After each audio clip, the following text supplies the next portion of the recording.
नमस्कार दर्शकों, मैं सुनीता पंघाल एक बार फिर से आप सभी का स्वागत करती हूं आपके अपने YouTube channel design by vastu में। इस चैनल का मुख्य उद्देश्य आप तक घरों के वास्तु अनुकूलित नक्शे लाना है तथा हमारी पूरी कोशिश होती है कि वास्तु के नाम पर फैलाई जा रहे अंधविश्वासों को हम कुछ हद तक कम कर पाएं। इसी कड़ी में आज हम एक अगला नक्शा लेकर आ रहे हैं जिसकी लंबाई 68 फीट और चौड़ाई 32 फीट है। लगभग 250 स्क्वायर फीट एरिया का ये नक्शा बनेगा और जिसकी डिग्री 130 रहेगी। तो चलिए देखते हैं कि नक्शा किस प्रकार से बनाया जाएगा। ये इस घर का फर्स्ट फ्लोर का नक्शा है और ग्राउंड फ्लोर को इन्होंने बिल्कुल खाली रखवाया है गाड़ी पार्किंग के लिए। अभी हम देखते हैं कि हमने सीढ़ियों की व्यवस्था साउथ साउथ ईस्ट की डायरेक्शन से करी है, जो कि यहाँ आने पर S3 S4 की जो एंट्रेंस है वो बनाती है। सामने वाले फेस पे कोई भी ऐसी डायरेक्शन नहीं है जहां पर S3 S4 आ रहा हो या E3 E4 आ रहा हो, या हमारे पास पीछे भी सीढ़ियां लगाने में कहीं भी ऐसी जगह नहीं बनती जो कि सही पोजीशन पे W3 W4 की एंट्री बना दे या फिर N3 N4 की एंट्री बना दे। वहां पर हमें स्पेस बहुत ज्यादा कवर हो जाता है, इसीलिए हमने जो एंट्री है वो यहाँ S3 S4 से रखी है और यहाँ से सीढ़ियां आते हुए हमारा जो फर्स्ट में यहाँ पे किचन की व्यवस्था है जो कि हमारी साउथ ईस्ट डायरेक्शन में पड़ेगी, जो किचन के लिए काफी अच्छी है।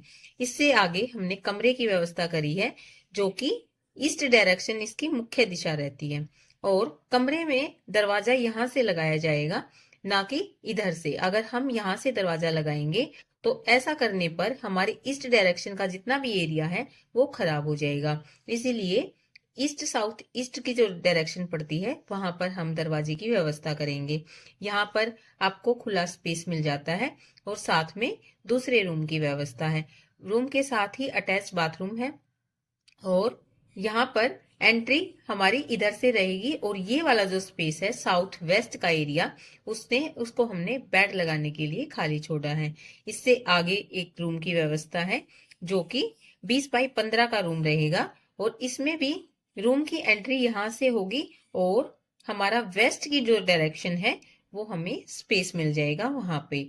इससे आगे एक रूम है जो कि 16 बाई 16 का रूम रहेगा और उसमें भी हमारे यहाँ से एंट्री की व्यवस्था है जिसकी मुख्य दिशा हमारी नॉर्थ रहेगी। इसके पीछे का जितना भी एरिया है उसको हमने खुला छोड़ा है और यहाँ पर एक वेस्ट नॉर्थ वेस्ट में बाथरूम की व्यवस्था करी है।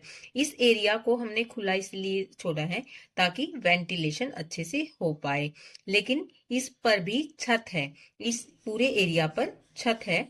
और क्योंकि हमारे इस घर में तीनों तरफ मकान बने हुए हैं, इधर भी और पीछे भी, तो इसीलिए हमने इस घर में वेंटिलेशन के लिए जो व्यवस्था करी है वो कुछ इस प्रकार की है।